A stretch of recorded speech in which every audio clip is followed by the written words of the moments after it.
Roedd y bobl yn ofni Saul o Tarsus, oherwydd doedd o ddim yn hoffi ffrindiau Iesu. Ond un diwrnod ar y ffordd i Damascus, dyma Iesu yn siarad efo fo. Roedd Saul yn arfer cosbi ffrindiau Iesu, ond ar ôl siarad efo Iesu, daeth o yn un o'i ffrindiau. Yna, aeth i aros am ychydig gyda ffrindiau Iesu yn Damascus. Roedd mor gyffroes pan ddeallodd mai mab Duw oedd Iesu.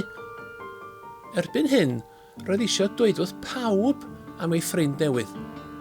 Roedd pawb yn synnu bod Saul bellach yn Gristion. Roedd llawer o bobl eraill yn dod yn ffrindiau Iesu hefyd, ond roedd rhai o bobl nad oedd yn hoffi Iesu eisiau lladd Saul. Dywedodd Duw wrth Saul i beidio gadael y ddinas trwy'r giat, felly arhosodd nes iddi dywyllu. Mae ffrindiau newydd Saul yn ei roi mewn basgad ac yn ei ollwng i lawr ochr allan wal ddinas. Cyrhaeddodd y gwaelod yn saff. Cerddodd Saul i Jerusalem. Roedd yn diolch i Dduw wrth gerdded am ei gadw'n ddiogel. Dechreuodd Saul ddweud wrth bawb am Iesu, da llawer oedd yn gwrando yn ffrindiau Iesu hefyd.